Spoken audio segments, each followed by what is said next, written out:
LLU zinību vīra Azemtloga svētki, kas šogad notika 42. reizi, ir noslēgušies. Azemtloga svētki sākās ar svinīgu studentu ienākšanu Jelgavas pils pagalmā, saudabīgi ievedot sev fakultāšu dekānus. Piemēram, Tehniskās fakultātes jauniešu dekānu Māri Ķirsi ieveda ar pusi no Mazdas, Veterināra medicīnas fakultātes dekānu Gunāru Petersonu ar milzīgu līgzdu ar uzrakstu Mūsu ērglis, bet Sociālo zināņu fakultātes dekāns Valdemārs Baris pātagu rokās brauc ar romiešu stāvratiem.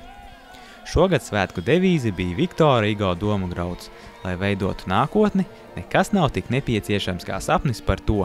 Tieši šī doma savā mājas uzdevumā bija jāatklāj pirmkursniekiem. Un tādēļ jūs tiekat aicināti godīgā cīņā rādīt, ko jūs esiet izdomājuši, kā jūs redziet savu nākotni. Un to, protams, kā ik katru gadu, jau vairāk kā 40 gadus izvērtēs mūsu zinību vīrs azemtologs. Tehniskās fakultātes studenti sapņoja kļūt par miljonāru un radīt raķetes.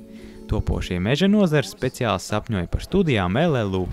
Lauksaimniecības fakultātes jaunieši par Latvijas labklājību, bet ITF pirmkursnieki par Valda Zetlera sapņiem un valsts attīstību.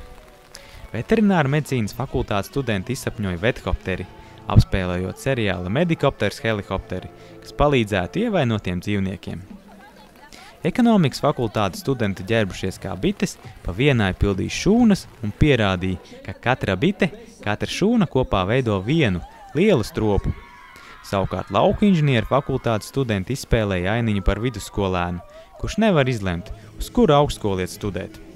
Pārtikas tehnoloģiju fakultātes jauniešu priekšnesumā apspēlēja visu fakultāšu kopību, kā arī aicināja katras fakultātes studentus un absolventus pielikt savu roku un savas zināšanas, lai lielais darbs iet uz priekšu. Šo priekšnesumu žūrija atzina par labāko, attiecīgi šogad Azemtloga lielo balvu izcīnīja Pārtikas tehnoloģijas fakultāte, bet otrie palika Veterināra medicīnas jaunie studenti. Azemtloga noslēgumā pirmkursnieki deva solījumu cītīgi studēt, būt godīgiem un draudzīgiem vienam pret otru.